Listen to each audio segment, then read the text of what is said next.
All right. The time is 6:01, Thursday, December the 12th. We'll now call this special call meeting to order. Would all please rise for pledge of allegiance?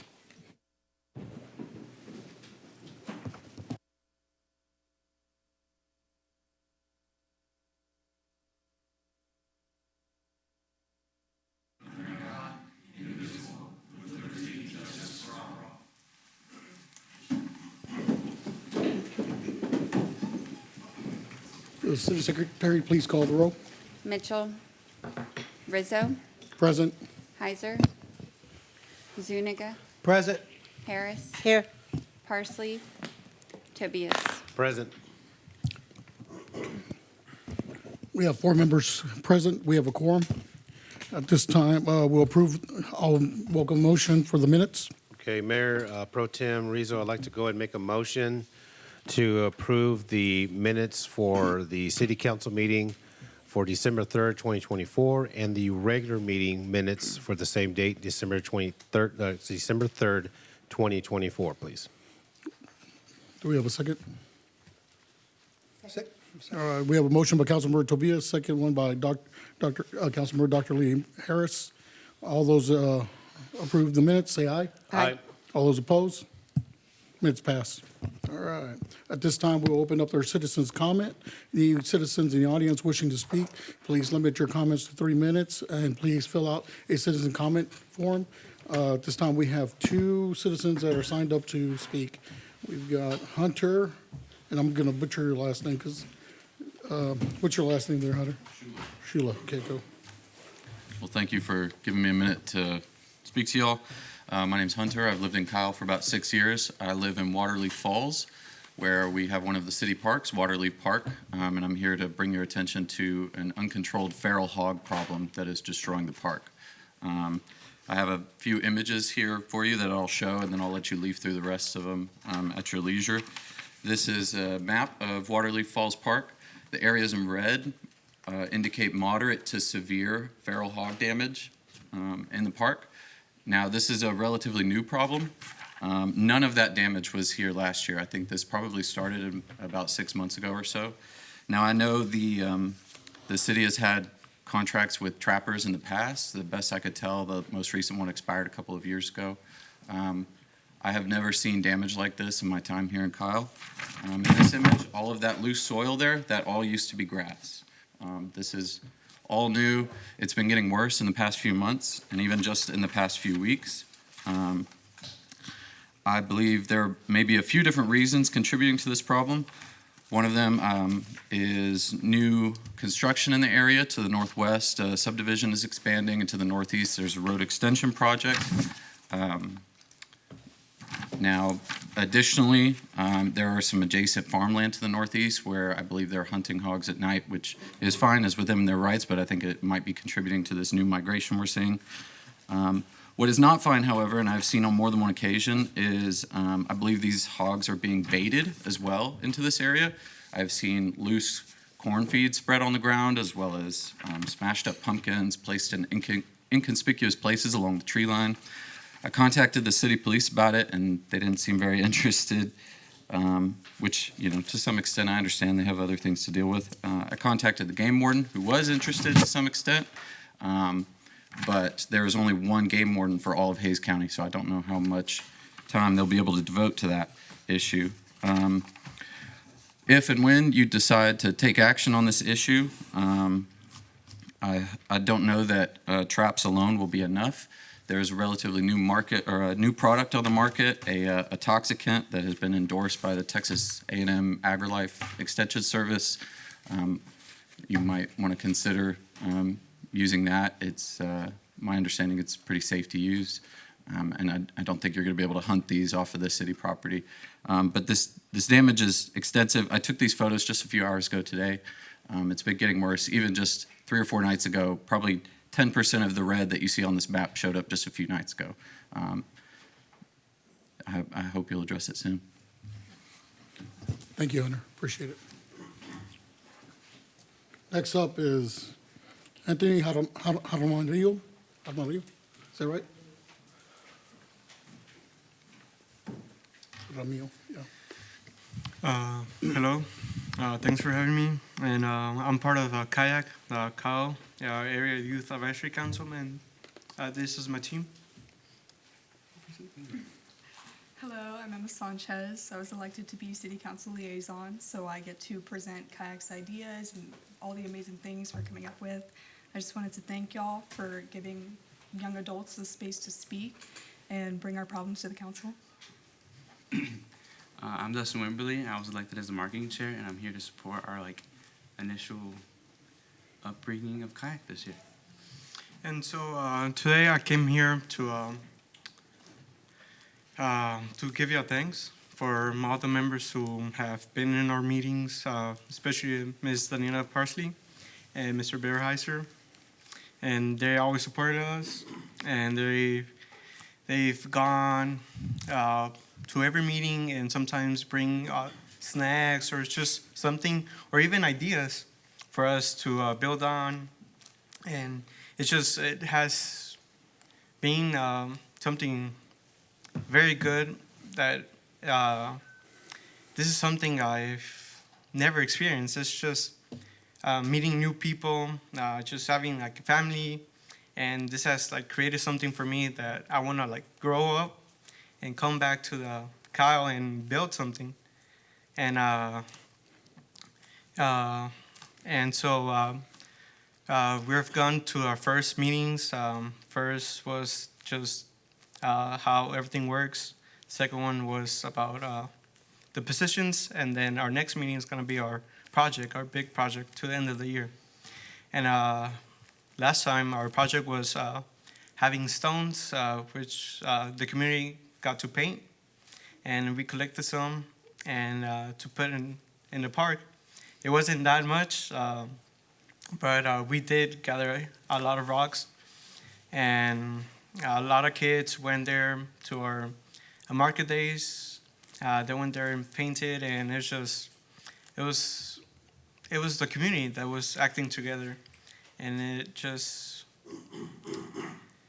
was something that I saw potential in, and so we do want to participate more. We have, for our next meeting, we're going to bring our big project for this year, and I want to be thankful for y'all for helping us, and also to our liaison. He's always been there, always having that good energy, and it's been someone I could trust. I can always message him day or night. He's always there to help me and to give me advice to our meetings and everything. And I want to thank y'all again. Thank you. Appreciate it. Thank you for service, too. Okay. All right. Anyone else wishing to speak? Seeing none, we'll now close our citizens' comment period. It's now closed. All right. Anyone wishing to change anything on agenda order? Is there a way that we can talk, since I know the Kayak kids are here, that we can move the agenda item that talks about the internship?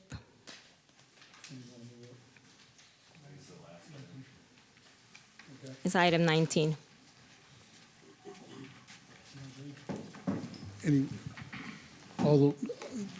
Are we okay with moving that up, everyone? So moving 19 to the front? Yeah, Okay. After consent?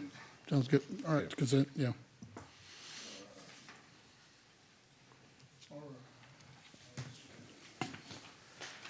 Next up is reports and presentations. Agenda item number 3.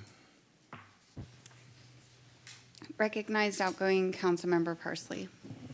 All right, at this time, I'd like to open up the floor to anyone who would like to say anything about Councilmember Parsley. Councilmember Tobias. Okay. Wow, 3 years went by very fast, Daniela, didn't it? We've had many conversations before, and just right off the bat, I am truly honored to have served with you. Okay. Your dedication and your will to do what is best for the city. It's, you know, I owe you a lot of gratitude on that. But like I had mentioned before, you have an amazing story. How somebody who didn't know English, to see where you're at now, to see how where you're an educator yourself, a teacher, and you should be very proud of that. Also, the fact that you have a great family, and wonderful kids, and a very supportive husband. But overall, what you have served on the city that I grew up with, I want to thank you for everything that you've done, and I appreciate everything that you stand for. I know we may not agree on some votes, but that's business, and you felt at the time on your votes that was in your best interest. So, but overall, Daniel, Councilmember Parsley, thank you for your service. Thank you for your time, and I'm gonna miss you on the dais. We're still gonna be friends, like you said, but thank you again for all you've done. Thank you. Appreciate it. Anyone else? Councilmember Heiser? Yeah, just echo what Councilmember Tobias said, and thanking her, for her service and the ridiculous amount of time that she puts forward on behalf of representing the city. And I think the kayak kids spoke eloquently about Councilmember Parsley's participation and trying to do everything that she can to foster growth and participation in government. And I think that speaks to how much she truly cares and how much that motivates her as a human. And it's something that I won't forget. She and I come from very different backgrounds, very different ideologies, yet we developed a friendship and a working relationship here up on the dais that focused on what's best for the city of Kyle.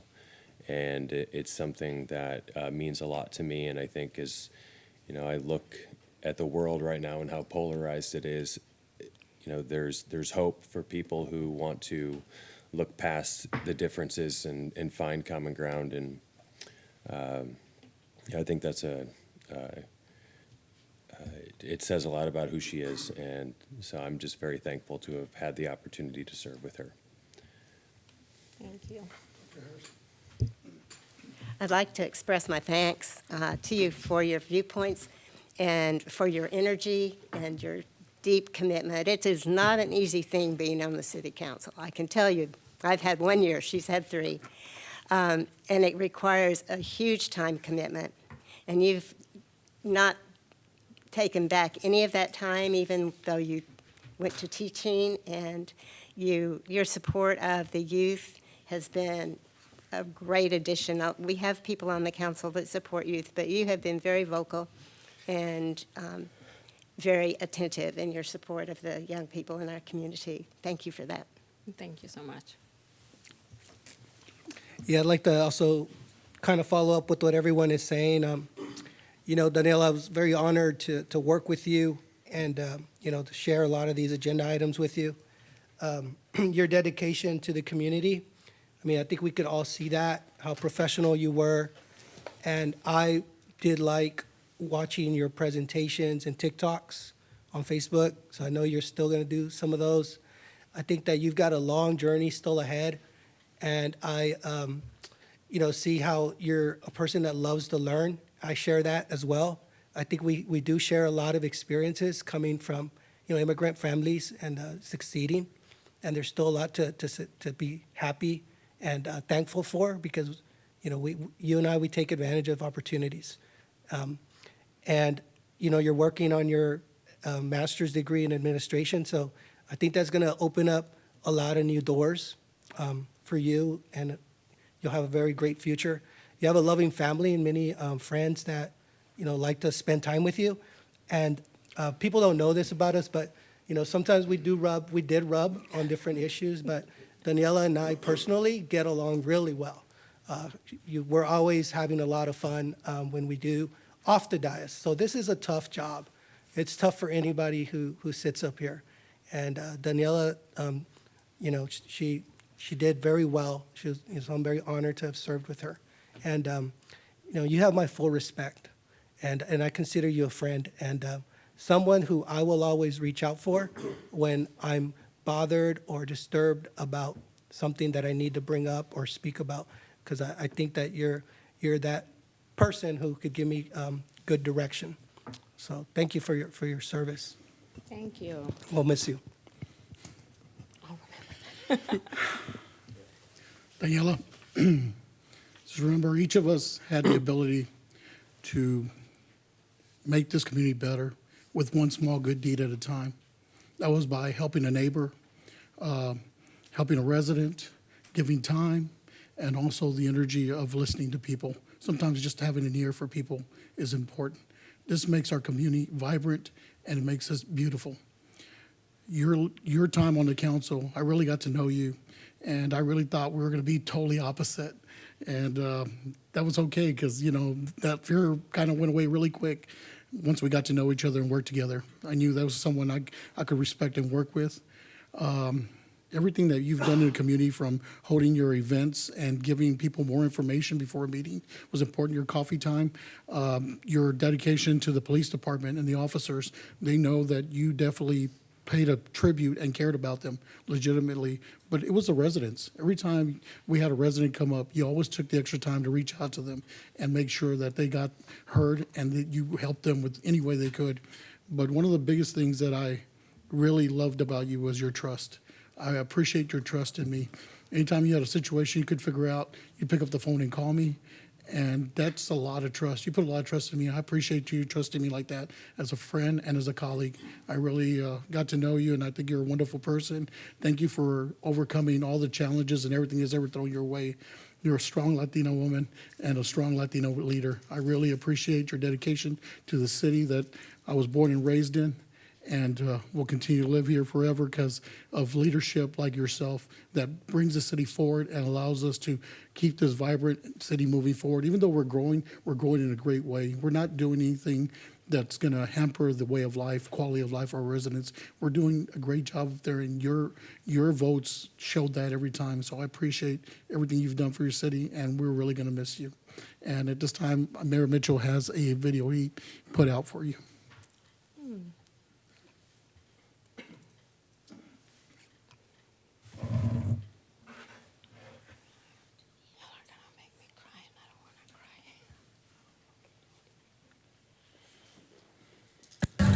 All right, I'm trying to get in between the shadows here. Hey, Daniela, it's Travis. I'm just really sorry I can't be there this evening. I know this is your last meeting, and those are always really special.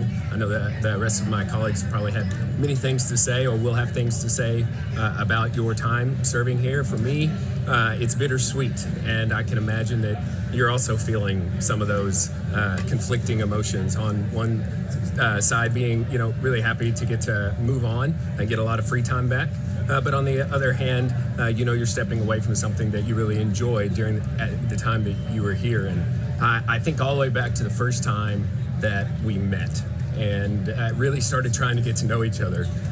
It wasn't easy, we didn't, you hear about people before you actually meet them, and that sort of influences how you perceive the world or them in particular. And so, but what you did, which was really important, is you didn't just take what people told you about your role on the council or the various people on the dais as gospel. You actually spent the time to get to know each and every council member, and that I think proved to be a very successful strategy, and also just made you a real joy to work with. And so I just want to say thank you for all the different ways that you brought your passions and skill sets to the city council.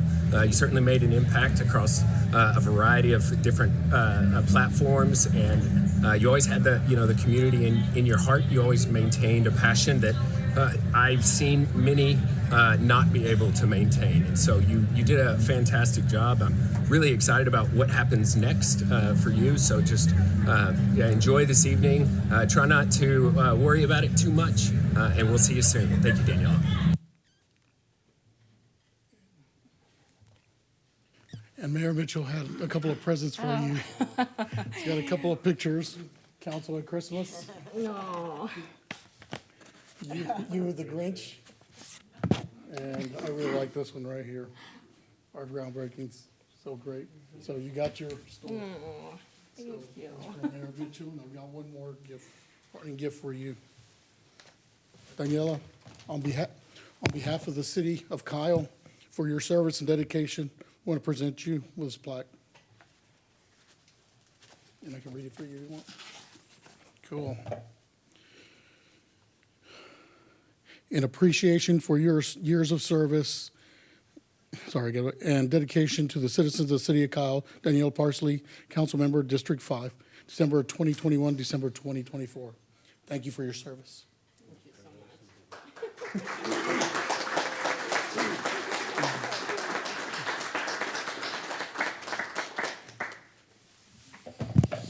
When Daniela was about ready to head out, I remember I was sending you text messages of encouragement.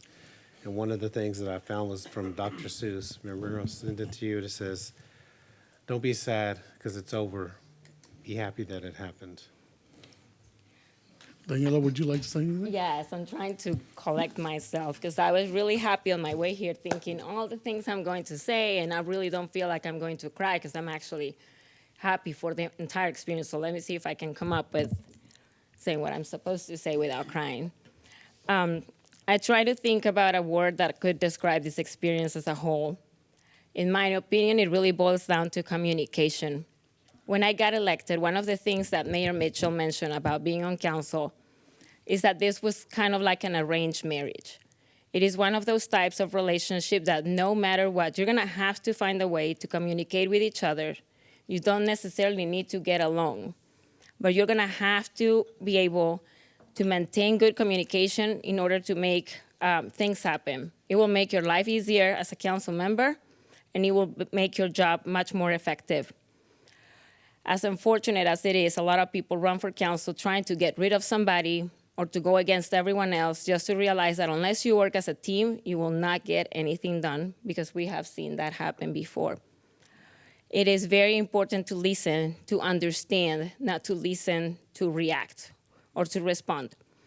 Everybody has a different point of view, and for everybody to be able to get something done, you need to be able to come up with common goals to make things happen. I was looking today at my little campaign flyer, because what I did at the beginning, I started like crossing things out that I thought I was advocating for. None of those things I did by myself. We did them all as a team. Because whatever you want to get done, you're going to need the support of 3 other people to get them done. I realized quickly that being on council, it takes a lot of time to get things done. I mean, it's been 3 years, and I still don't have a Trader Joe's. So Sprouts will do. So, and it was hard. And I would have absolutely loved to have it, east and west, and I know that that's a conversation that we shouldn't be having, but it is complicated to get things done. It's just not as easy as everybody thinks. So today I would like to thank you all for being so positively taking on some of the things that I brought up to council, to being open to listen to some of the ideas. To whoever takes my position, I really I hope that they understand that communication with all of you will be very important to get anything done. I have things to say to each and everyone in here, but I just wrote it on a card. To everybody that watches the meetings, I do want to address what Councilmember Zuniga said. I have considered Councilmember Zuniga was my brother in a different life, the one that I always be fighting with. We do get along. It's just one of those, we rub each other wrong sometimes, but we do have had really, really good conversations. I would like to take a minute to thank all of the staff for the City of Kyle, because you guys have all helped in so many ways, answering questions about budget to finance. I don't know if Perez is here, but all of you have answered questions, answered my requests, and I appreciate your patience. I know my parks has been a really, is one of the departments that I probably annoy the most, Marco too. So thank you so much to everyone in the city. I have a little cards with, personal things, but I also want to thank the residents that were involved, because it is very easy to just go on Facebook and start fighting with everybody else without getting information from your council members. So when you ask questions to your council member, I think in 3 years, I have never seen anybody here want to reject having a discussion. Even with the people that are in the opposition, we have had wonderful discussion. Get informed. To me, that is the most important thing, is reach out to your council members, ask questions, not in a way I'm here to fight with you because all of you guys are the same. I think it is very important to have that open communication. So I encourage you all to continue having the town halls, to having set time allocated to meet with the council members and ask your questions before the meetings. It has been an amazing experience. I have loved it so much that, I would like to pursue a career eventually working for a city. So thank you from the bottom of my heart to all of you. That's all. Thank you, Daniela. All right.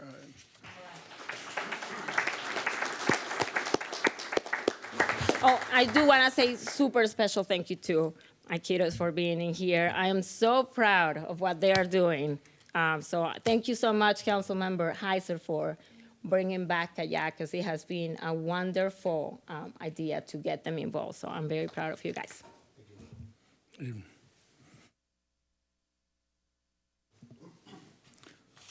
Ryan, can we move consent agenda item 19 right now? Would that be fine? Yes, sir. I think if you wanted to move up item 19, we could go ahead and consider that. Jennifer? You can have Jennifer read that.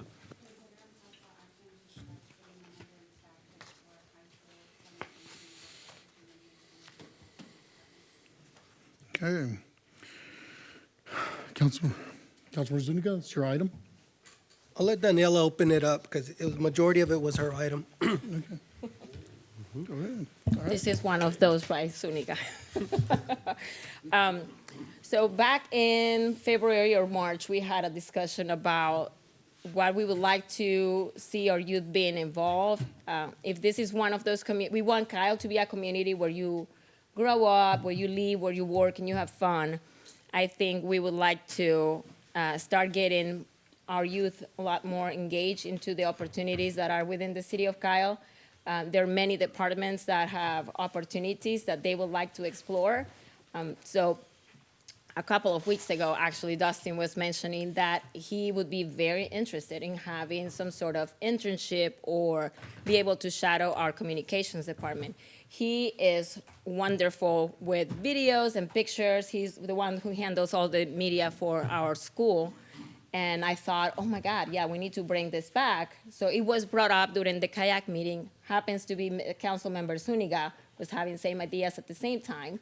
So we would like to have the discussion and see what are the opportunities, if there is any way or any opportunity for the city to have maybe some internship for the youth. I know it's not gonna be, y'all not gonna be babysitting the vetting process for the youth that would like to apply. I think would be, that it will be up to staff and the rest of council at the time to decide what would you like to do. So we had a little presentation, and I'm gonna pass it to Councilmember Zuniga to talk about it. Your presentation? I mean, it's not mine, it's, Oh, yeah. or Councilmember Heiser. Before you do that, can I say something? Yeah, go ahead. Yeah. The group of kayak kids, I'm more and more impressed as time goes on. And one of the things that I heard Jesse, our assistant city manager, say at our boards and commissions dinner the other night or last week is that it's standing room only for kayak meetings. Is there's more and more kids who show up every meeting who aren't even officially a part of the group, just waiting for the opportunity to become part of the group. And I often think about before I ran for office, one of the things that I wanted to do the most was to engage the community and to try to make it government more interesting for people to participate in. And I'm going to tell you, with adults, it was a large miscalculation of how much we as a governing body could get people to care. But the kids care, and they continue to care and show up in larger and larger numbers. And anything that we can do as a group here to create more opportunity for them to learn and to grow, and I want that to be something that we all leave behind, are those opportunities for those who can come in here after us and lead the city or work for the city when that time comes. So that's all I really wanted to say, and this is a fantastic presentation. So. Yeah. I'll let you go through the presentation. I just want to say a few words. Also, when I was thinking about this a while back too, and we did come, we started to think about it further and got more into details. When I look at education and the kids that we have in our district, we've got so many great kids. Like an example of some of these kids here. They're ready to become leaders. But with education, you have to have opportunity and make those things come together. And an internship or a work program where these kids can learn something and learn a valuable skill, trade, and contribute. At the same time, maybe even earn some sort of stipend, something that they can be proud of for the work that they did, and learn from it, put it on a resume, apply to college, and get scholarships. That's an investment back in our community and our own kids. So like Councilmember Heiser and Councilmember Daniela said, we have to find a way to create those paths of opportunity for our younger leaders. And that's where I wanted the program to be. I spoke with some people who used to work in the city, and they said that when they had interns, those interns were great. You have to, in the beginning, train them for a week or two. But once they were trained, they were helping the staff, run around and work on the computer. Some of them had better computer skills than some of the city employees. This is a personal experience that was shared to me. And then that intern that they trained that summer came back another summer, was so good at the job that then that person got hired in another city and moved up. But it all started here in the city of Kyle. So we could even train our early, innovators, entrepreneurs, and keep them here, retain our talent. And that's what this program would achieve. That's the purpose. That's the goal that I was looking for. And I'm glad to have the support of 2 other council members on this item. So back to you, Daniela, or anybody else. I don't know if anybody has questions or comments. Oh, you gonna do the presentation first? Yeah. We can go over. So I'm just gonna be reading over the slides. So the objective would be to provide high school students with hands-on experience in various departments within the city of Kyle, fostering community engagement and professional development. One of what we thought about proposing would be to have some internship that will run for about 8 weeks during the summer. For eligibility, will be open to high school students aged 16 to 18 who reside in Kyle. Departments involved could be public works, parks, or water and wastewater, parks and recreation, finance, maybe administration. I didn't include in here, oh my Lord, I just lost the communications department, maybe. For the selection process, I think students will be selected based on their application, which include a resume, a cover letter, 2 letters of recommendation. Each intern will be assigned a mentor within their department to provide guidance, support, and evaluations throughout the internship. Having for learning objectives will be interns will gain insight into the function of local government, develop professional skills, and complete a project relevant to their department. Benefits for the students will be hands-on experience, skill development, and exposure to potential career paths. And for the city, engage and inform young residents, potential future employees, and strengthen community ties. So I am opening for questions or ideas. Councilmember Tobias? Okay, thank you. This sounds like a great program. When you're looking at from Councilman Heiser's point of view, which I agree, we have to start getting our youth involved, like now. I think sometimes when we're dealing with issues with city and states, sometimes you get the politics involved, which shouldn't be.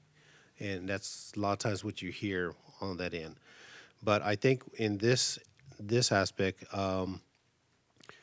by getting the youth involved in doing some form of internship, for somebody who has two sons that are actually in college, those transcripts are very brutal, and they ask a lot. Wherever you apply to your college of your choice, they're going to be asking you, what have you done besides playing football, volleyball, or playing in the band? What have you done in your community? Because those colleges are going to select those students who are involved, and that's going to make an impact for their college and university. So doing something like this not only will help the youth here or some of these students gain some of the knowledge of what it's like to work in a city environment, working, like you said here, Parks and Works. Maybe we can get some people to come out to the Public Works. You never know, there's somebody that's a student that may be interested in engineering, that may be curious to know how the wastewater treatment plant works, or somebody that's really involved in the Parks Department that loves nature. You have maybe some students that are in FFA that want to be able to be part of the Gardens and Grounds, the Community Gardens group. So you got some students that might be interested in finance because their father works in a bank or something like that. So the possibilities are endless, the way I look at it. So I guess my question would be, Mr. Langley, do you know of any other cities that do this kind of program here, and maybe they can partner up with in the future later on, let's say if they have a conference they go to, or is it another city that we can kind of mirror off of their programs and see how their success rate is? And then eventually, if this passes, we would develop an SOP, a standard operating procedure as far as what qualifies and so forth. Sure. There's quite a few programs like this around in Texas and actually across the country. They're very common. So we've had some preliminary discussions. I've talked to all three of the council members individually about this type of program, and we're doing some research to see exactly what the positions would be, and to make sure it's meaningful work for the students and also meaningful work for the city. I think that's really one of the keys, is it can't be a placeholder where someone comes in, they don't really have any duties that are fulfilling to them or not really something that they wanted to do, and it's not helping the department. So we want to have a good match application process and a selection process that we would go through, as well as a budget for it. So we'll be happy to take a look at that and bring you back some structure around this to give you a solid program, something I think you could be proud of, and bring that back to you at a future meeting where you could see it. But they're very common, Councilmember Tobias. We do have them in many other communities, so there's some good benchmarks. What we want to do is look at our specific workload, our specific functions here, and try to find things that make sense. That's true. So, and then of course we would have a liaison for those individuals. Correct. But you're right. You want to make sure that if you have a student that does go to a specific department, you still have your daily duties as an employee, and you're going to have to be able to work that person in somehow. Right. What would be the training plan? How long would they be working? What are the tasks? All those the things. Hours. And everything Yes, else. sir. Yes, sir. We can put all that together. Absolutely. Okay, that's all I have. Anyone else? Okay, Brian, So, yeah, I agree, but even before college, even graduating high school, kids have to have a lot of hours already for graduation. So I think it's a great program. I don't understand why we hadn't thought of this as a city before, but I think it's a great idea. I really support it. I think I've seen leadership programs throughout our city or in other areas that definitely do great with our community, especially engaging our future leaders. And that's what they are. They're our future leaders. They're the people that are going to guide our cities, guide our businesses, guide every aspect of life for us later. So for us to be able to give them input and allow them to learn from us is really important. So I'm really excited about this program. I've seen programs like this work, and they're great. You see these kids go and succeed in life, be very successful. So definitely excited about something like this. What would you need from us? Do you want to do a study and come back, or what do you need from us, Brian? Well, really just the direction that you want to pursue it. And I think if the council votes to direct me to look at it with our staff, then we'll spend some time on that, come back with some more structure as we've just talked about, and bring you a program that you could actually vote on. Okay. So someone want to make a motion? Daniela? I'd like to make a motion to approve agenda item 19. We have a motion. Do we have a second? Second. We have a motion by Councilmember Zuniga, a second by Councilmember Parsley. All those in favor say aye. Aye. All those opposed? Motion passes. 6-0. All right. Moving on. Agenda item number 4. We're on consent. I'm sorry. We have consent agendas. Anyone want to pull anything out? Number 8 and 10. Anyone else? I'll entertain a motion. Mayor Pro Tem, I'd like to go ahead and make a motion to approve agenda item number from the consent agenda number 4, agenda item 5, agenda item number 6, 7, agenda item number 9, agenda item 11, 12, and 13. Second. We have a motion by Councilmember Tobias, a second by Councilmember Heisler, that we approve agendas items 4, 5, 6, 7, 9. 9, 11, 12, and 13. All those in favor say aye. Aye. All those opposed? Motion passes. 6-0. All right. Agenda item number 8, Councilmember Zuniga, this is your item. You pulled. Consider approval of a resolution to award RFQ 2025-DD-06 and authorize the city manager to negotiate a contract with Jackson and Ryan Architects, Inc. for additional feasibility and design services for an animal shelter facility. Good evening, Rosie Truelove, Director of Administrative Services. The item we have before you today is to award an RFQ for the design of to do the feasibility and design phase services for an animal shelter facility. We have an interlocal agreement with San Marcos for animal services that is ending in September of 2026. Jackson and Ryan LLC is recommended to be hired to conduct an animal shelter feasibility study. The results of this study will help determine the direction the city will take to provide animal services. We issued an informal request for qualifications for this feasibility study late in October. We reviewed the responses and recommend award of this RFQ. We did execute a small $7,000 feasibility paper concept with Jackson and Ryan that was used for the previous council executive sessions that we have done to brief council.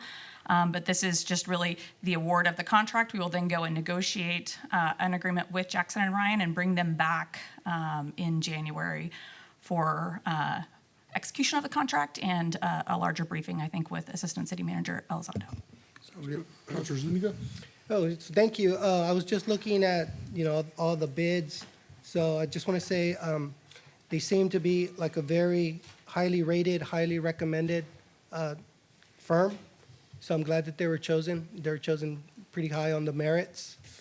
Yes, sir. And they have experience, I guess, designing many other similar adoption shelters.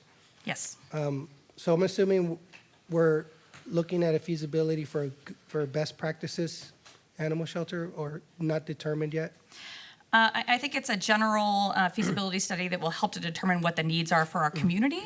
And again, the contract that we'll negotiate will be to conduct that feasibility study, which will then have in-depth conversations with a consultant about what kind of community engagement we're going to have, how we're going to include council in those conversations. So that all will happen as we get a contract executed with Jackson and Ryan. At that point, then will there be more, I guess, community input Absolutely. into this? Absolutely. This is not something that we will do without significant stakeholder input. One of the things we'll look at is the building, the programming, everything involved with it as well. And I guess any partnerships down the line Correct. after this comes back, right? Correct. Correct. This just kicks off the process so that we Kicks off. can get somebody under contract to help us lead that work and then bring it back to the council in January. And can we have them also like consider looking at the best viable options for the center? I guess since like anywhere in the city that's a good fit with the shelter, You mean location-wise? location-wise, yes. So that all top areas, a list of areas that are suitable. Yes. Thank you. I'd like to make a motion to approve agenda item 8. Second. We have a motion by Councilmember Zuniga to approve agenda item number 8, second by Councilmember Heiser. All those in favor say aye. Aye. Motion passes. All those against, I'm sorry. Motion passes 6-0. All right, I was getting ahead of myself. All right, agenda item number 10. Consider approval of a resolution to award RFQ 2024-DE-03 and authorize the city manager to execute agreements with the following 8 firms: Stantec Consulting Group, Inc., Dunaway Associates, LLC, Reese and Nichols, Inc., MWM Design Group, Inc., Park Hill Smith and Cooper, Inc., Brinkley Sargent, Bloomington Architects, Inc., Studio Outside LLC, and Asakura Robinson Company LLC for design and engineering rotation list for parks master projects. Councilmember Zuniga, do you want a presentation on it? Not the full presentation. I guess I was just curious about the rotation list. Are we thinking about assigning a different firm for each park? Or is this just because we're going to use one firm and then in the next year, a different firm? Like, what is this rotation list? I guess, what is the rotation list? Is it a list of preferred design firms, or are we going to select one firm per park? So we go through with a rotation list solicitation so that we can get a number of firms with a variety of disciplines and skill sets under contract with us, so that when we do have needs that come up for engineering or architecture associated with our parks programs, we have someone who we can immediately turn to and engage for that particular task. The task orders, if they're over 50,000, do come back to council. We anticipate with these 8 firms that will be able to handle most of the parks design needs for routine things up to even some larger projects.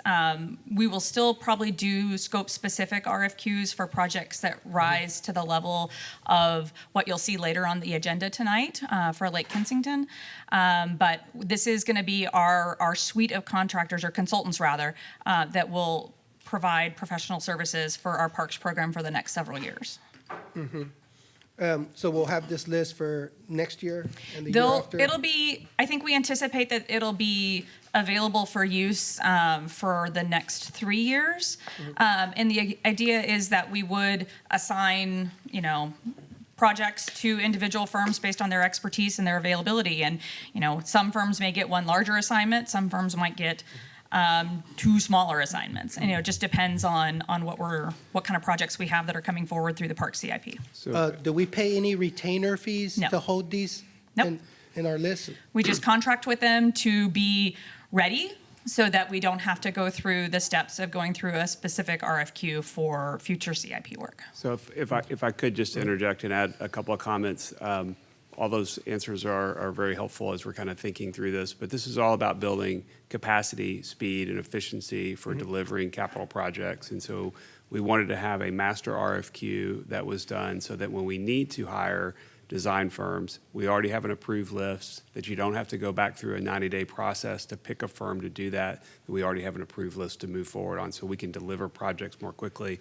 As Ms. Truelove did say, you're going to have some larger projects that if you're spending several $1 million, like Lake Kensington, it's a very complicated project. You'll still want to probably have a separate process for that.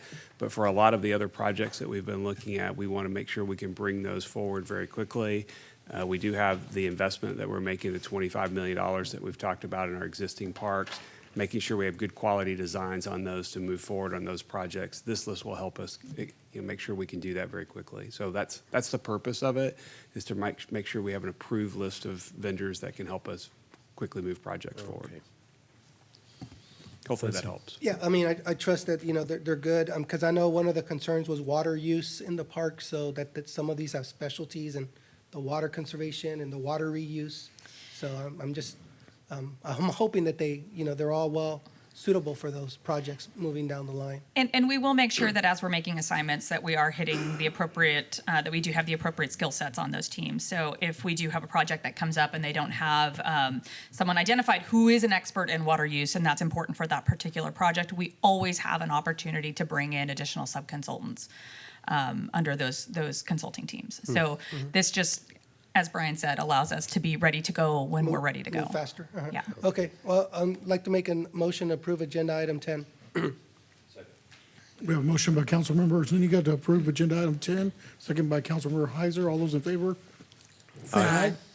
All those opposed? Motion passes 6-0. All right. If you didn't mind, Mayor Protem, I was going to add that I appreciate doing this, because to go on the point of what Zuniga was saying, if there's a specific project later on that we're trying to do that maybe that requires a specific type of water use or structure, maybe one company would be a little bit more suited for that versus the other. So at least this narrows down to where we can choose from these top 8. All right, consider impossible action, agenda item number 14. Consider approval of a resolution authorizing a purchase agreement with SSSPP Realty LLC for a tract of land of 6.699 acres in an amount of $2,043,000 for the Bunton Creek Road Project right-of-way and water facility projects, and authorizing the city manager to execute all documents necessary to acquire the property. Good evening, Mayor Pro Tem and Council. Amber Smines, Assistant City Manager for the record. Tonight we have a possession and use agreement for a parcel on Bunton Creek Road. This is 6.699 acres. It's owned by Triple SWP Realty LLC. We are purchasing the entire tract for the Bunton Creek Road Bond Project right-of-way that we need, and then also expansion of the existing Lehman Water Utilities facility. So in the future, we project that we would expand with additional pumps, ground storage tank to the plan north there, and then ground storage, chlorine facility, and lines, etc. This is the appraisal and timeline. It came in at $2,043,000. We have been unable to reach an agreement in that negotiation. In August, the council approved a PCN authorizing eminent domain proceedings, and we filed those proceedings. And then in November, a special commissioners hearing was set, and the landowner did agree to a possession and use agreement so we can take possession of the property immediately. Again, it allows additional time for parties to continue to negotiate, but it grants immediate irrevocable access to the property for the construction prior to negotiated closing or eminent domain hearing. And then we pay the full offer amount of the $2,043,000 as a credit toward the final compensation for the land, pending the outcome of the negotiated settlement or the hearing if necessary. Tonight, we are asking for action to authorize the city manager to execute and fund the PUA with the SSSPP Realty on the 6.699 acre tract for the Bunton Creek Road and water facility projects. Any questions? Councilmember Tobias. Okay. Really some questions, and need to have some reassurance on what this facility is going to be at. Because if you look at the map, it's right in the heart of South Lake Ranch subdivision. And the last thing I would like to have is the same issue we're having in Waterleaf, where you have smell, chlorine smell now, versus the sludge that you have or the sewer smell you have over there. Because was kind of brought up to my attention later on. I know I voted to know that we needed to expand, but I need to be able to reassure those residents there that how large is this facility going to be? What's going to be the cosmetic structure of it? Is it going to be just big tower, water towers in front of the entrance to the subdivision? Also, the type of chemicals that's going to be processed right in that neighborhood. So I need to, if I could get somebody to help explain what we're doing here, so the residents that are listening right now can understand what's this project's about. Sir, so Tim Sanford, Assistant Director for Water Utilities. Good evening, Council and Mayor Pro Tem. To answer your question directly, this is a water treatment facility. So this is a site that we receive water from Guadalupe Blanco River Authority, GBRA. So we're not treating wastewater at the facility or whatsoever. So there'll be no issues with smells. Aesthetically, we are utilizing a masonry solid wall fence that will surround our property, or what is to be our property. And the ground storage tanks, there'll be no elevated storage tanks that we're anticipating, will be of the same style that we're using at the 1626 location over near HUB. So it's a masonry style ground storage tank. And then the pump building that you see depicted here will be an enclosed facility. So just to try to be a good neighbor, good steward for the noise and everything associated with those pumps. We're going to be mobilizing those inside of a facility, and it'll be typically what we've been doing here lately is just a split face CMU block type building with a standing seam roof. Very, very nice aesthetic features associated with that. So that's the current plan. That would be the intent of what we plan to do at that site now. That's less than about 200 yards from the intersection of Bunton and Lehman. I mean, it's going to be super crowded there now because you're going to have a roundabout that's just going to be supposedly built there along with this plant. If y'all can remember going out, if you know when you go out there, you've got huge utility lines, power grid lines, poles that are out there. And they go all the way down Bunton. Will any of those going to be affected as far as because I know we're going to have to expand the road. So now we're going to be building this facility right beside the roundabout. And so it just seems like it's going to be a huge mess of construction in just a less than quarter of a mile area. So I do want to say before answering that question directly, this site, like I said, is a GBRA take point, and it's a very critical site for the city of Kyle and our ability to fulfill the demands for our water system. The site currently is really undersized for what we move to the location. And so being able to design this facility and construct it will really help us progress and be able to fulfill future demands into the future. And then to answer your question directly, Councilmember, the road bond project coming to this area, and then to the extent of Bunton and then the roundabout that you mentioned, there are a lot of new utility assignments that are occurring, and the engineers are currently working with each of those utilities to assign them appropriately in addition to what we're doing here. So this facility is being anticipated, and so we're making sure that we're putting in the water lines and the infrastructure that we're going to need in order to do what we need to do here. Yeah, I understand the water issue. I understand that it is a necessity because you need to be able to have those connectors throughout the city, and that's going to be the spot. It's unfortunately, it's got to be right there in a neighborhood, right by a school, and right near a roundabout that's coming. So I'm just letting you know, sir, those are concerns that people are coming to me about, and I've got to have answers for them. I got to have reassurance. Yes, sir. Thank And you. I just wanted to add that with the road bond program, we are undergrounding all the utilities. So when Tim was speaking about assignments, he means assignments underground. So we'll be putting the electric underground with the widening of the road there. Okay, all right, thank you. Anybody else? Councilman Zuniga? Yeah, I was gonna bring up the same concerns that I'm getting from residents. Also, what about the lighting in there and from the working part, like the lights at night? And how much traffic will we be putting in there? Like, will there be vehicles always going in and out of this chlorine facility, Tim? So the pump station is not manned Right. 24 hours a day. It is checked routinely once a day unless there's an issue that arises that we need to be there more frequently. The traffic we're anticipating to actually lessen for the impact for South Lake residents. We're currently anticipating just bringing the traffic in off of Bunton directly. The way it is routed now, we have to actually go through the subdivision, and then there's a cul-de-sac that we have to enter the water facility that exists today. So we expect less impacts to residents in that regard.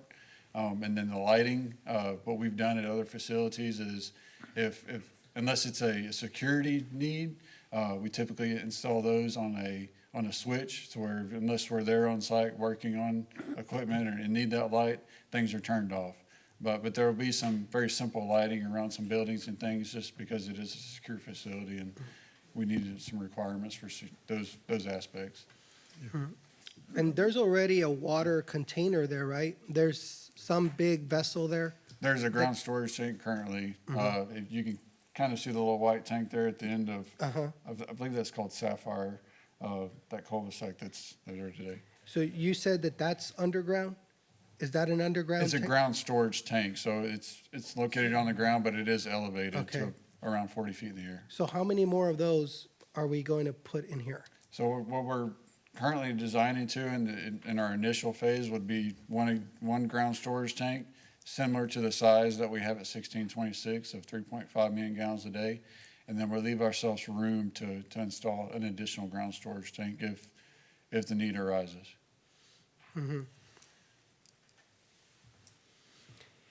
Good. Yeah, I mean, Right, it's so- infrastructure that Yep. needed.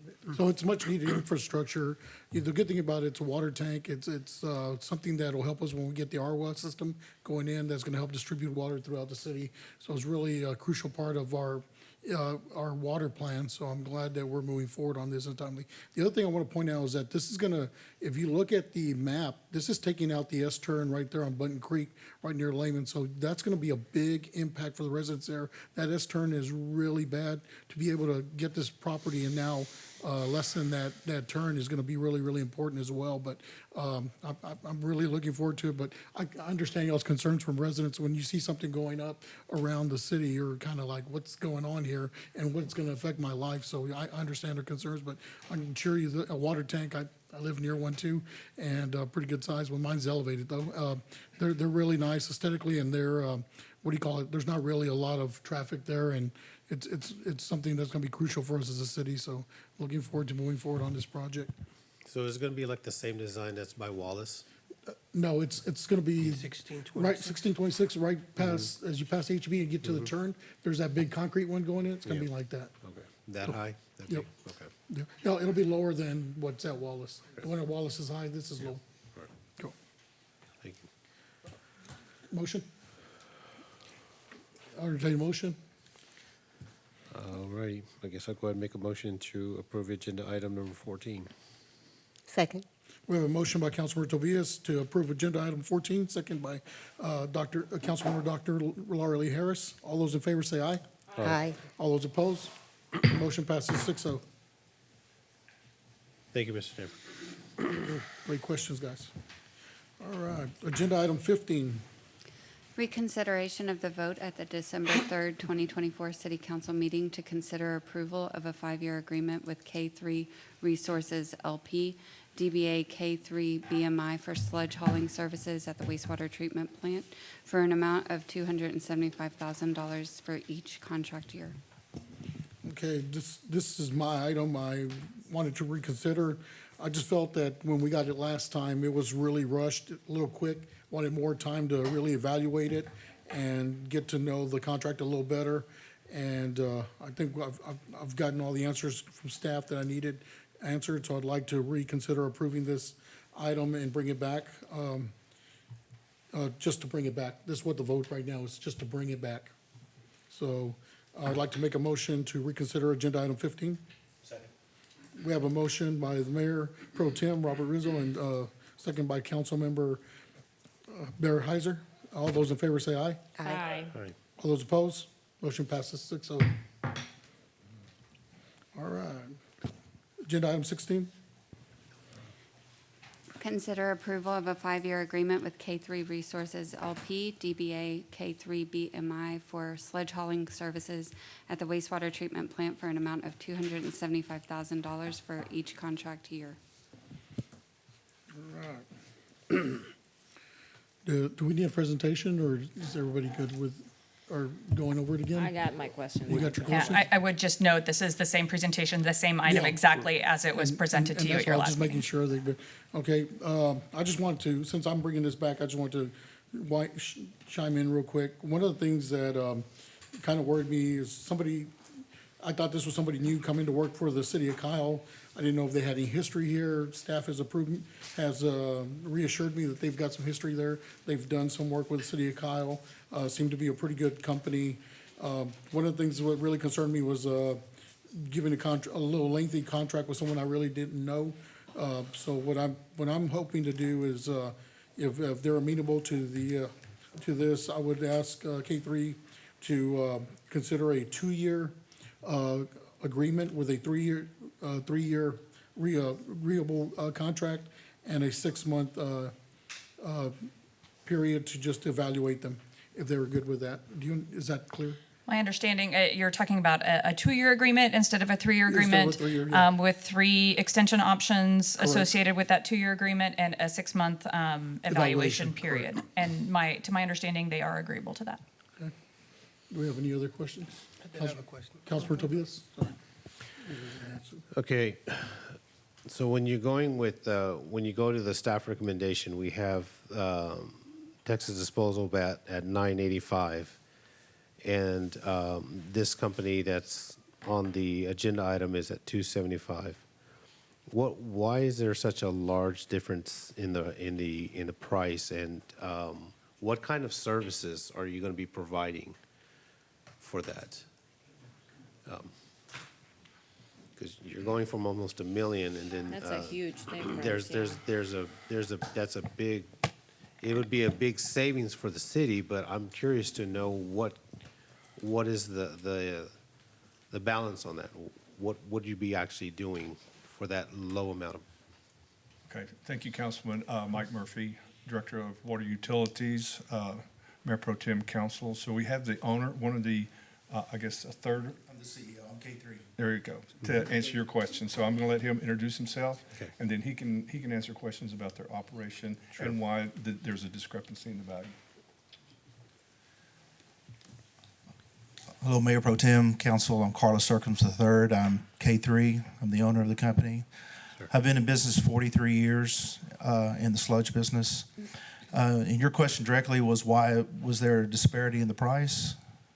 Well, quite frankly, we looked at the bid specs, and we bid a price that was fair to us and fair to you. And I don't know of how any other way to say that. We bid it based on the volume that was going to be generated, and this is how we handle our business.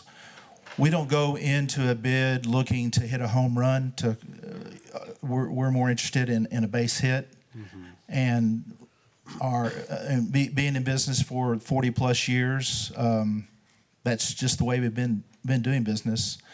We're probably the largest company you've never heard of, and so that being said, that we really like to stay like that, and so that's pretty much the case. I mean, we're very comfortable with our pricing and where we're at, and for the amount of work we're doing, and it's pretty much you call, we haul, and that's pretty much what's going to happen with it. What else can I help you with? Okay, so what other cities have you worked with before, may I ask? I'm sorry, because I hadn't had a chance to. And what type of work would this be entailed in? What type do of you work know? would Yeah. this be? Yes. Well, I mean, basically, for Kyle, we're providing end dumps that they're going to be loading from their belt presses. And then we're going to either be taking it to a composting facility or taking to our processing facility where we process it into fertilizer. Okay. And it's just pretty much simple. We'll provide a vehicle for them to back the truck and trailer under a press. Okay. They'll fill it. It'll be taken out from under the press and staged in a staging area. We'll send a truck in to drop an empty trailer to pick up the loaded trailer and then haul it away. Okay. And I mean, it's a pretty simple operation. Sure. Oh, for what are the cities? Well, I mean, we have Cibolo shirts. Okay. We have the city of Johnson City. Okay. And we have done Schulenburg, Flatonia. You get into Houston, very, very, very many cities in the Houston area. We service right now close to 500 wastewater treatment plants. Okay. From a 5,000 gallon a day small package plant to a 30, 40 million gallon a day plant where we're hauling multiple 18-wheeler loads a day out of. Okay. I just wanted to know more about your company, that's why. Sure. So if I'm approving a contract, I want to know, are you Sure. local, are you statewide? We're statewide. I actually live in New Braunfels, Okay. and we actually operate out of Spring Branch. Okay. And we also operate a large garbage collection company, Okay. too, with 30,000 customers. So, Because the area that I think you'll be working out is the Waterleaf area, is that, or that's, and that you got to understand, sir, that has been a huge issue for those residents there. And I want to make sure that we're providing even better service for them to where they don't have to mitigate a lot of those problems. So this is why it's very important for me to vote on this when I'm looking at other companies, and then why the pricing is so different. You Well, gotta look at that, it is, and we're actually doing it in a different manner. I mean, we're not using a roll-off truck, which is a bobtail, which is a 10-wheeler truck. We're using an 18-wheeler. We're using aluminum end dumps that are specifically designed to transport Okay. sewer sludge, and I mean, there's just a lot of efficiencies there. Yes. I mean, that's one of the things we've strived through all these years, is to become very efficient and very good at what we do. Okay, yes.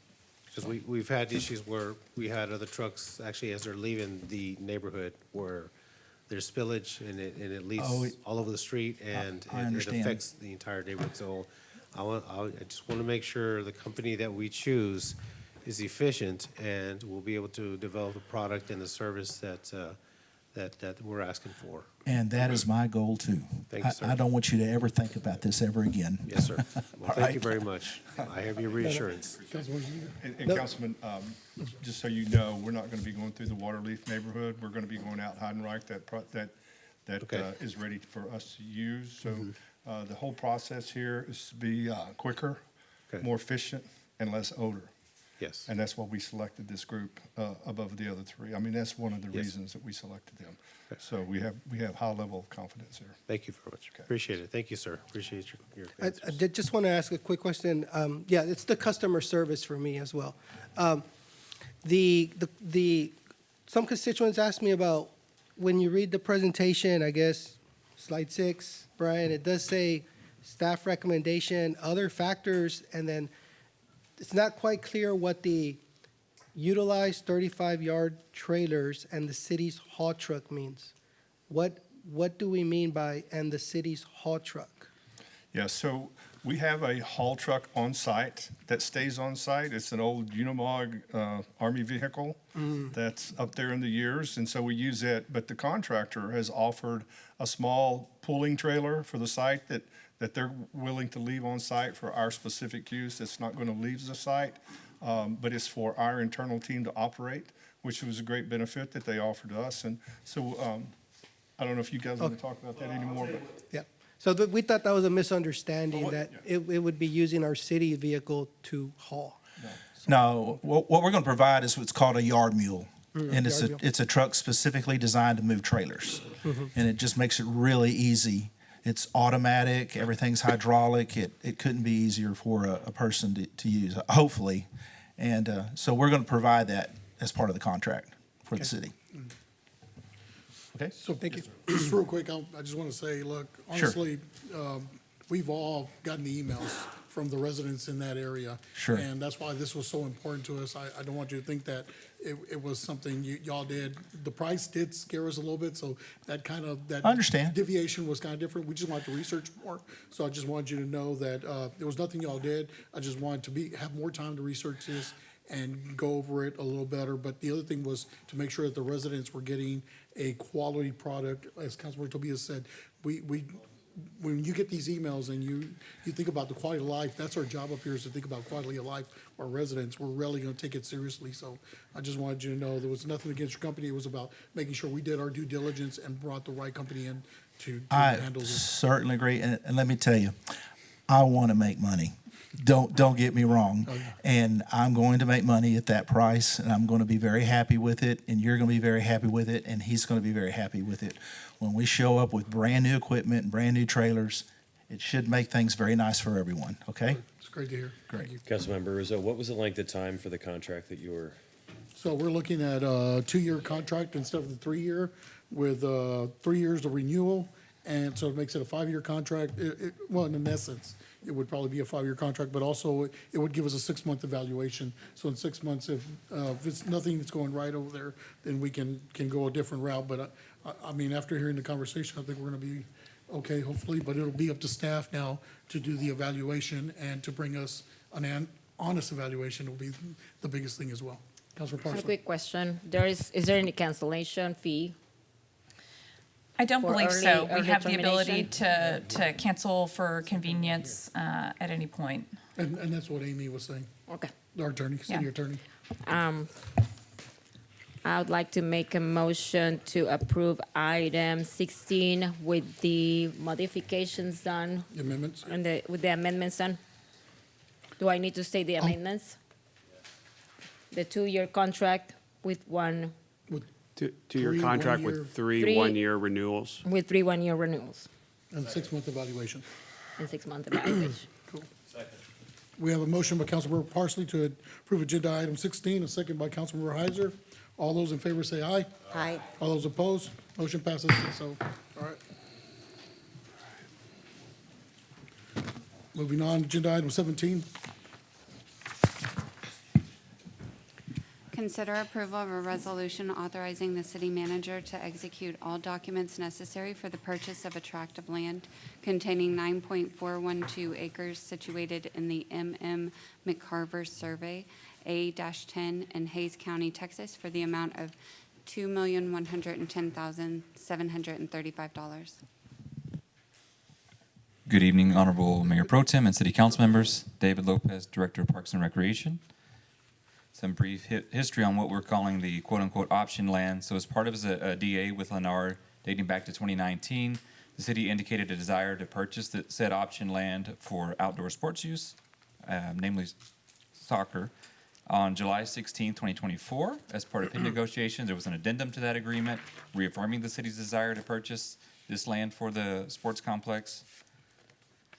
And here's just a quick side overview. The inclusion of this 9.4 acre tract is going to be adjacent to Rickardson and would provide access to and through the site from Rickardson all the way down towards Cromwell.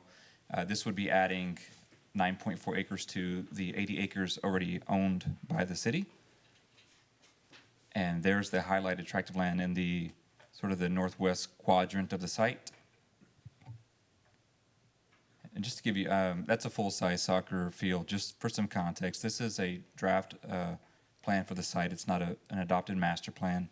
The site plan for the sports complex for this area is still under review and collecting feedback through the city's Park and Recreation and Open Space Master Plan process, which is still underway.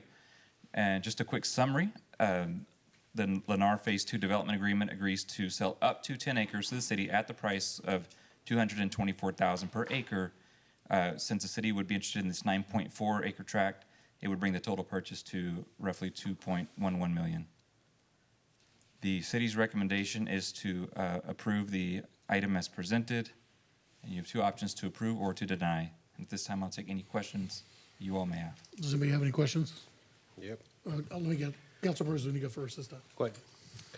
Yeah, I got some questions from residents about, I guess we're gonna pay for this through bond proceeds.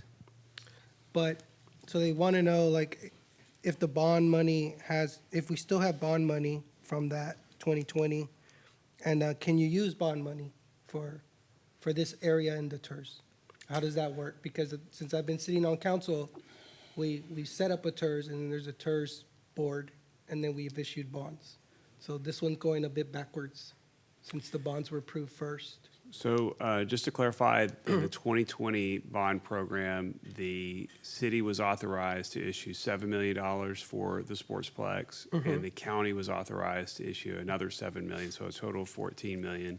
This would be $2 million that would come out of the city's portion of the bond sale for acquisition of land related to the Sportsplex. That is an eligible use of the bond proceeds for that project because it's related to the Sportsplex.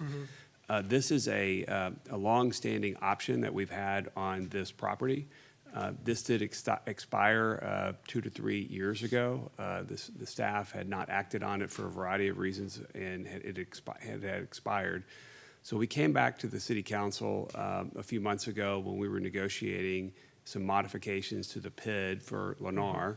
The city council agreed to make those modifications to the PID in part to restore this option on the property at this agreed upon price. So the price has not increased for the option on the land since the original agreement, so that we felt like that was a very attractive price for this property. It gives us the ability, as David said, to plan out the Sportsplex in a number of different ways as we finish that master planning process, but it also allows us to access Rickardson through Cromwell and provide good circulation to the whole site. So our planning consultant has recommended approval of the property purchase. The task force has looked at that and also felt like that was a good acquisition as well. But hopefully that answers all those questions. It's all related to the sports complex. As David mentioned, this is just a conceptual rendering of what could be here. The whole process of deciding what assets go there and how they're placed, that's something that will come later. But again, we felt like making sure that we get that property next to, contiguous to the other property that we have would be a good option for us to have to plan out the entire site. So that's been the purpose and the desire through the agreements. Yeah, I think it's a very nice price, and it does complement the pieces really well. I'm sure it would even be a really nice, viable option, possibly even for design of an animal shelter. I know that's not in this discussion yet, but that could be a location as well. So just to put that out there. Okay. For consideration. Those were my questions. Councilor Tobias. Okay, yeah. Wow, Plum Creek's getting a lot. Plum Creek Sportsplex. Anyhow, so 2020, the bond, $7 million from the city, taxpayers voted for. County's going to divvy $7 million as well, so there's your $14 million, right? So we're saying $2 million out of that $7 million would go for the purchase of this? Yes, out of the 14 million. Out of the 14 million, okay. So the other question would be is what's going to be remaining that you know of when we're dealing with the parks master plan? How much more funding are we going to be able to use for some of the other parks on that end there? Because we're already giving $2 million to Plum Creek again. I know we're going to be having another agenda item that's referencing Lake Kensington. So just want to reassure that the $7 million that came from the city, if this is approved, $2 million of that is to go towards purchasing this property, right? Is that where we're at? Yeah, Yes. that's different dollars. So the bond was specifically for this area. So the parks plan is a different funding source. You mean So- like the CIP? Yeah. Yeah. It wouldn't be the That- same. that- that'll be a budget, different right? funding source. It's still the same because the 2020 bond was for all the parks, for all parks, not just for this. I'm not mistaken. It was This for is all. not coming from the 2020 Parks Fund, the. Is this coming from the, Outdoor is sports this flex, coming from the, right? is this coming from the 2020? Sorry, hold on. Let me try to jump in there. Ryan, Yes, sir. So the 2020 bond that we mentioned, 7 from the city, 7 million from the county. This is where these funds would come from that $14 million. It's That's what I'm 7 saying. million of the city portion. Yeah. There's other funding that we had identified for the sports complex as well. It was, I think the figure was around $30 million of possible funding that could be used. Again, that will be decided later. You'll get a variety of options to come forward when Stan Tech comes to brief you on the conceptual plans. You have a variety of options of how to spend that money or decide what you want to do with that complex. In addition to that, there's a separate pot of funds, $25 million over 5 years out of the general fund for other park improvements, which is separate and apart from any of the things I just mentioned. And then you also have the Lake Kensington property, which is approximately 17 million, I think is the working budget we've had, which is a separate bond exclusive of any of those other parts too. So hopefully that makes sense. It's 3 really Yeah, different, I'm distinct trying to find out buckets. where the money's gonna come from. 'cause 7 we've million got- of the city's We've got our funds. general fund, we've got our parks fund, we've got 2020 fund we're haven't touched yet or we're trying to get. And so there's just all of these different 3 buckets. wallets and purses that we're trying to pull money from. Yes, sir, 3 And I buckets. need So to be general, able- If this goes through, I need to be able to identify or let the residents know, hey, look, this is where this money, this is from this wallet yes, sir. is what this money's coming from. I know it's confusing. Because, I mean, yeah, I I mean- apologize for the confusion, yeah. but the 7 million from the 2020 bond package for the sports complex, that's what's funding this particular purchase. Yeah, because, it's, the bond passed 5 years, going on 5 years now. And people are saying, well, look at Greg Park, look at the other places, we haven't had any kind of upgrades at all. And we're buying land for a sportsplex in Plum Creek. And so it's, I've got to be able to let people understand that it's part of a big plan. And I know it seems like a certain area of town is always getting the benefits from specific areas, but I've got to be able to let other people know that we have a master plan in place for Lake Kyle, for Greg Clark Park, for a possible Vista Park, Lake Kensington, those ones that are coming around. So I've got to be able to articulate when we vote on these $1 million land purchases for Sportsplex. I got to be able to identify where that wallet of money is coming from. Yes, sir. And as an example, this project and this funding wouldn't phase those bond funds and county matches affecting or pertinent to Greg Clark Park or Plum Creek Trail East, for instance. And it's part of our discussions that we've been having with Mr. Lopez, the council, building the capacity and the ability to move projects forward and complete capital projects. It's been a huge focus for our team over the last several months. One of the earlier items that you had for the rotation list will help us fund or advance many different projects. So you're going to start seeing those projects come to fruition.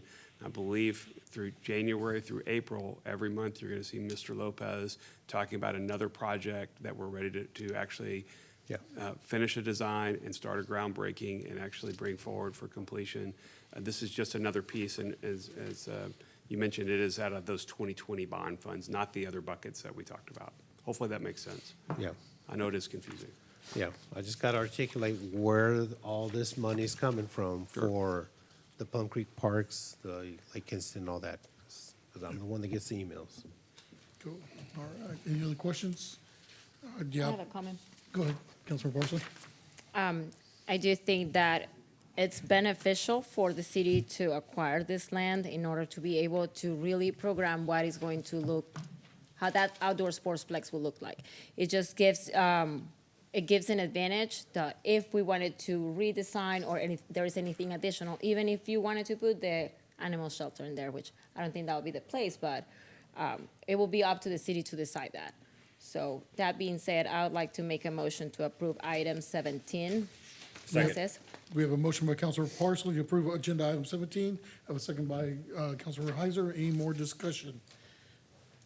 I just want to add, thank you for the update on where the dollars are coming from, which buckets. It's really important for us to know where we're drawing our funding from But the important thing is that we are spending dollars in all our parks.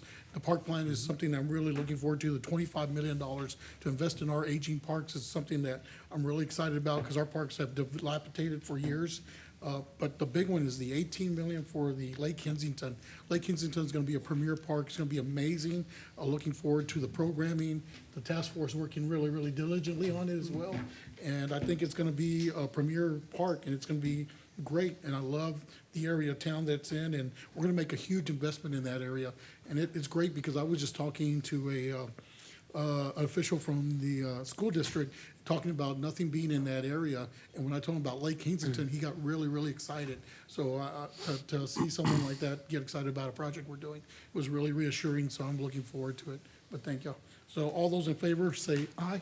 Aye. All those opposed? Motion passes 6-0. All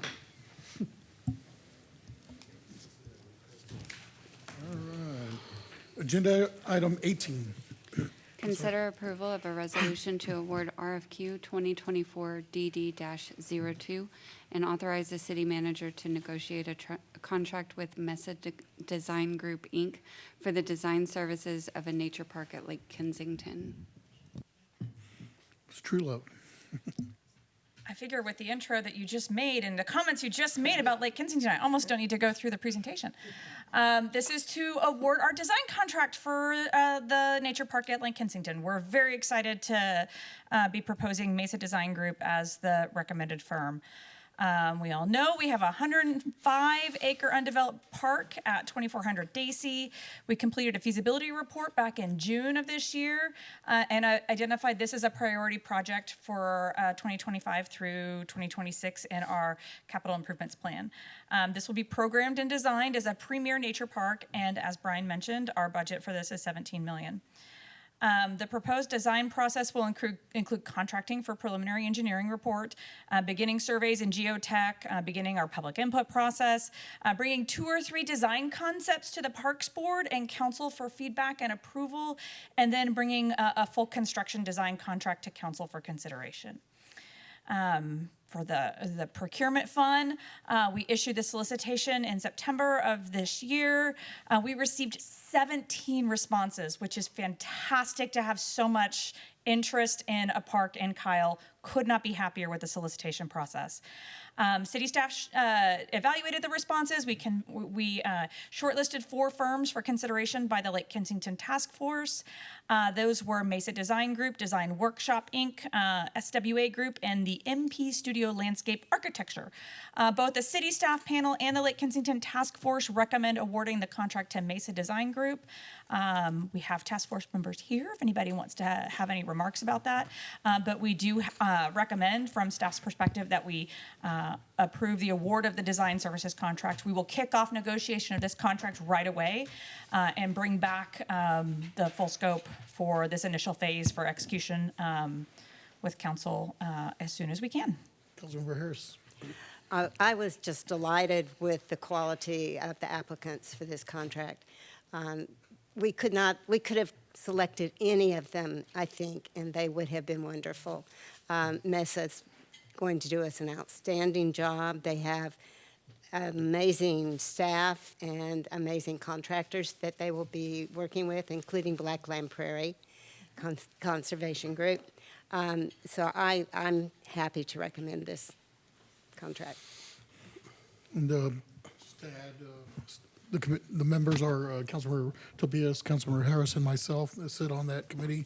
And if y'all have any questions. Yeah, Councilmember yeah, just going to Tobias. add what I said earlier about if it's good compatibility in what we're looking at and we're planning for the future with an animal shelter, just like I said about the Sportsplex, even Lake Kensington makes sense to me because of the nice relationship of the shelter and people, visitors, and people that want to enjoy the city and walk around it. So I'm going to make the same case that I made before about any place in Kyle that is premier should be considered as a viable option.